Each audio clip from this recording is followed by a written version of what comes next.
Bonjour, j'espère que vous allez bien. Mon nom est Christelle Tardif-Grenier et aujourd'hui, je vais vous parler de l'enseignement en contexte de diversité culturelle. Je voulais quand même me présenter un peu avant de débuter la présentation. Donc, en fait, moi, je suis professeure en psychoéducation à l'Université du Québec en Outaouais. C'est une université qui est au Québec, au Canada. Donc, vous savez maintenant d'où vient ce drôle d'accent que vous entendez.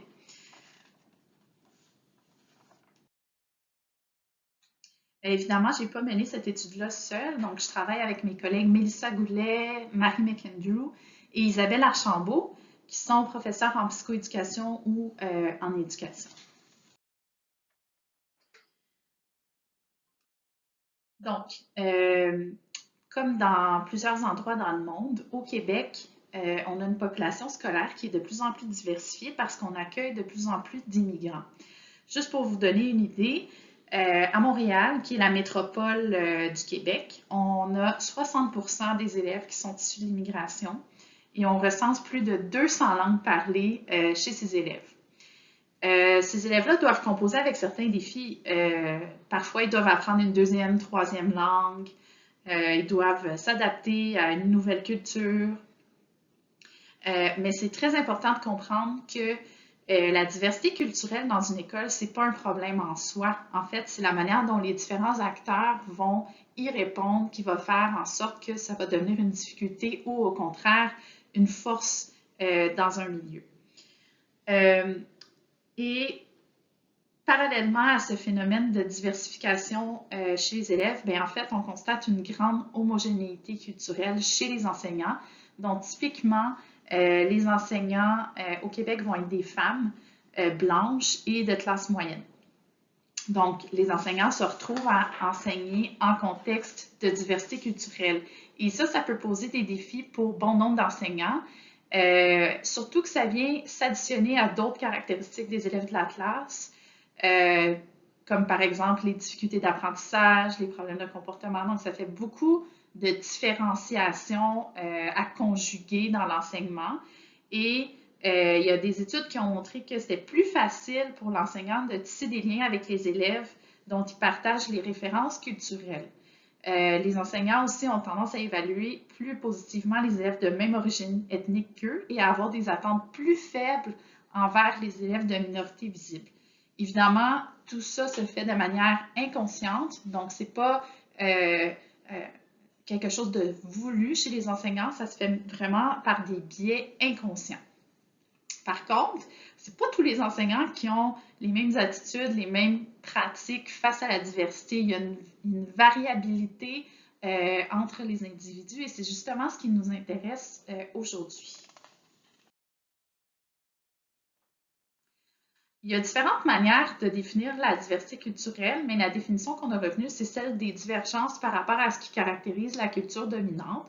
Ça peut se manifester autant par des éléments visibles que par des éléments non visibles, comme des croyances et des attentes. Il y a différentes manières de gérer aussi la diversité culturelle dans une classe, mais selon la perspective multiculturaliste libérale, en plus de chercher à construire une culture commune dans sa classe, ce serait souhaitable que l'enseignant se montre ouvert à la diversité culturelle, puis même célèbre cette diversité-là et la mette de l'avant auprès de ses élèves. Et la définition de l'ouverture à la diversité culturelle sur laquelle on s'est basé pour créer l'instrument que je vais vous présenter aujourd'hui. Ce sont les dispositions, les attitudes et les pratiques auxquelles l'enseignant recourt pour composer avec la diversité présente dans sa classe.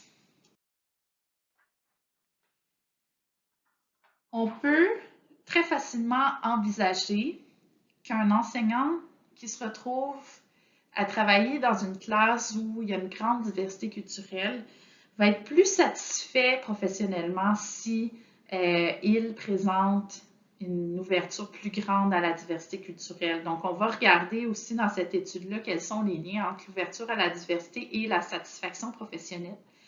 Il y a différentes manières de concevoir la satisfaction professionnelle, mais on sait que les enseignants qui sont plus satisfaits vont avoir des relations plus chaleureuses avec leurs élèves, vont ressentir aussi un sentiment d'efficacité professionnelle plus grand. Donc, ils vont avoir l'impression qu'ils ont un plus grand pouvoir d'agir sur leurs élèves, qui sont mieux en mesure d'aider leurs élèves à apprendre.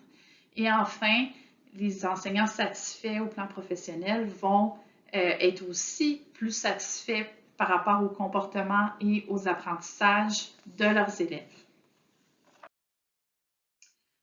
Même si c'est très intéressant d'étudier l'ouverture à la diversité chez les enseignants, malheureusement, il n'existe pas actuellement de mesures validées qui nous permettent de rendre compte spécifiquement de l'ouverture à la diversité culturelle. Donc, il existe une panoplie d'instruments qui ont été validés aux États-Unis, qui portent sur la diversité en général, donc soit socio-économique, soit sexuelle, soit la diversité des apprenants. L'instrument le plus souvent cité, c'est celui que j'ai mis en vert foncé ici, pour René Aguilar. Il compte 50 items, dont certains touchent la diversité culturelle. Vous pouvez voir, ça c'est la suite du tableau. Il n'existe pas de mesure en français et pas vraiment de mesure qui correspond à ce qu'on voulait étudier. Donc, on a créé une nouvelle mesure en s'inspirant de ces instruments, tout particulièrement celui de Bowen et Aguilar, parce qu'il est très bien validé, mais même s'il est très long. Donc, on a voulu, comme je vous le disais, développer validé.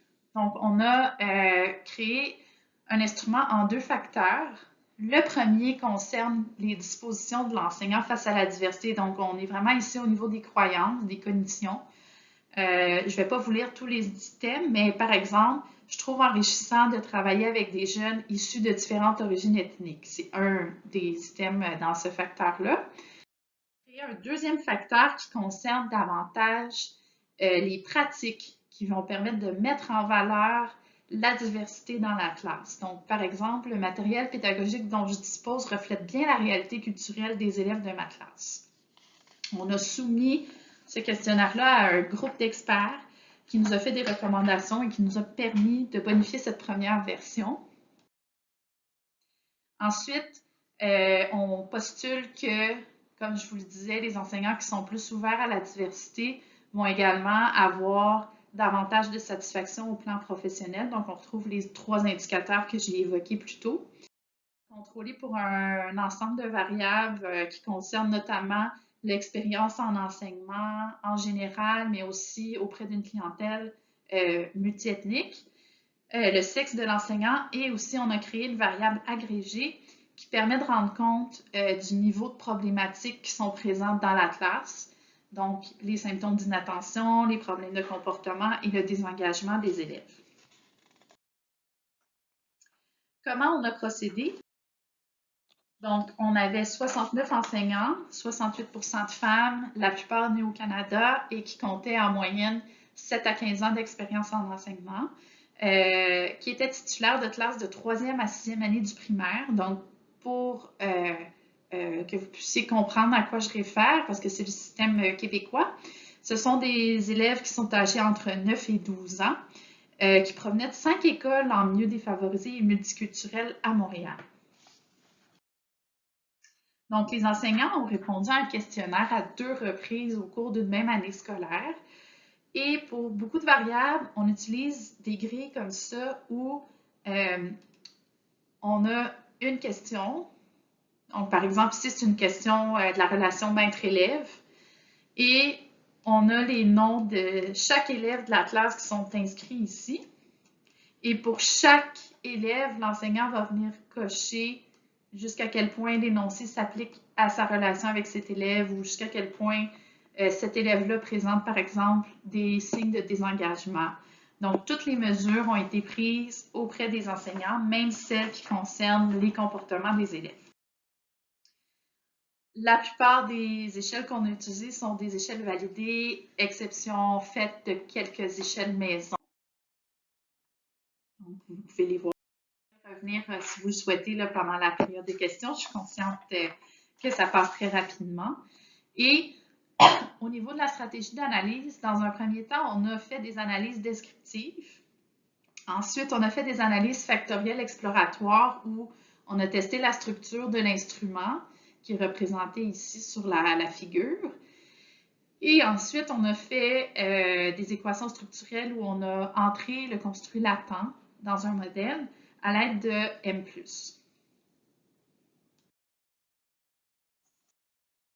Les résultats étaient très intéressants. Donc, en ce qui concerne la validation de l'instrument, on arrive à un seul facteur de 8 items qui concernent à la fois des pratiques et des croyances des enseignants au sujet de la diversité culturelle. Donc, est-ce que l'enseignant côtoie des personnes de d'autres origines ethniques que la sienne en dehors du travail? Est-ce qu'il trouve important d'être au courant de l'origine ethnique des élèves? Est-ce qu'il pose des questions aux élèves au sujet de leur culture? Est-ce qu'il se sent à l'aise de travailler avec des jeunes issus de différentes origines?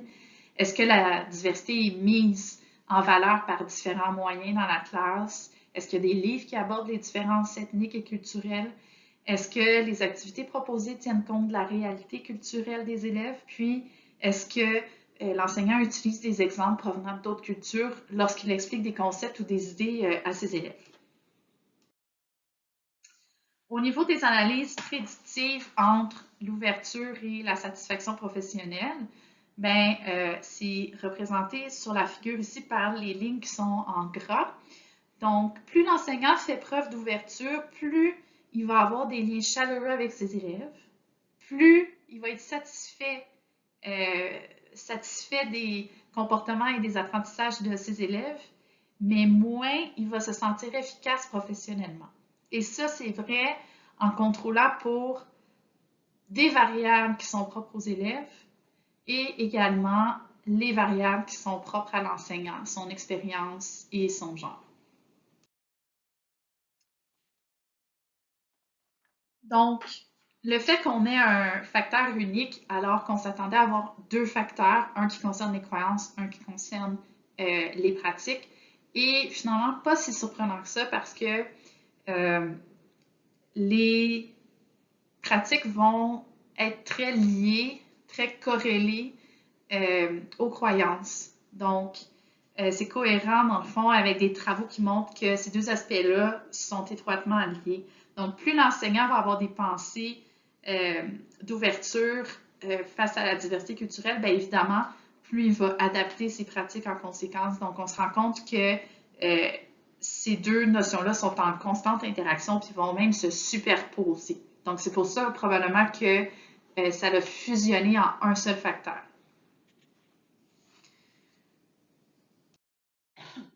Pardon.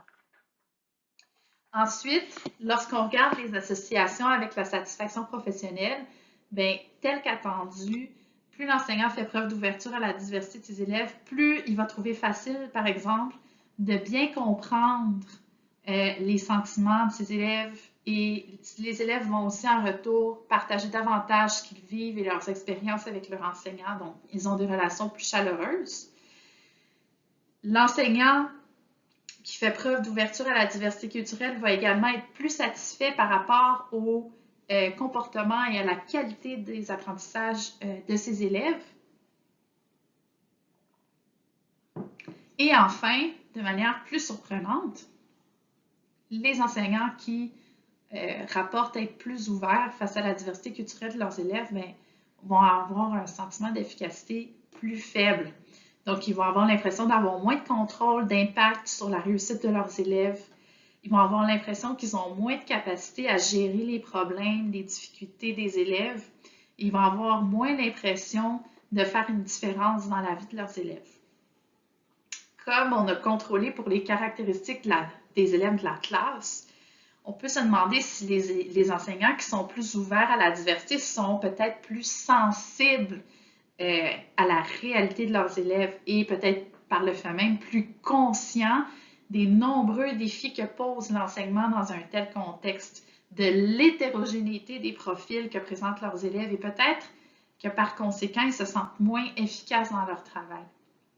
C'est aussi possible que ces enseignants-là, qui sont plus au fait des besoins diversifiés de leurs élèves, se sentent moins capables de les soutenir comme ils le souhaiteraient. Et ça, c'est pas sans faire écho à certaines études qui montrent que plus l'enseignant progresse dans sa carrière, plus il acquiert de l'expérience, moins il va se sentir efficace au plan professionnel parce qu'il comprend la portée de son action, il comprend que ça s'inscrit dans un contexte beaucoup plus large que sa simple action dans la classe. Donc, il y a peut-être quelque chose de cet ordre-là ici. Je dois vous faire part brièvement de quelques limites de cette étude. Donc, un petit échantillon. Il y a un biais probablement aussi de désirabilité sociale. Donc, c'est sans doute délicat pour les enseignants d'admettre qu'ils n'ont pas d'intérêt pour la diversité culturelle de leurs élèves. Même si certaines questions étaient détournées, on peut penser qu'il y a eu quelque chose de cet ordre-là ici.